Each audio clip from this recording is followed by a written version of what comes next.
Hello, I'm Joe Gallagher, the founder of Gallagher Fleet Solutions, and today's blog is about when to retire or overhaul your truck.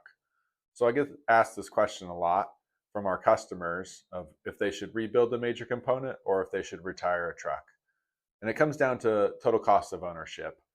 How much is the truck? How much is it going to be to fix it?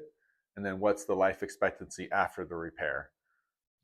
A lot of times for us, it's not about getting the sale of the repair. It's about helping customers make better decisions about their fleet so it can help them grow their business so we can continue to be a service provider for them. So I always look at it like, how can I help this customer stay on the road, make money?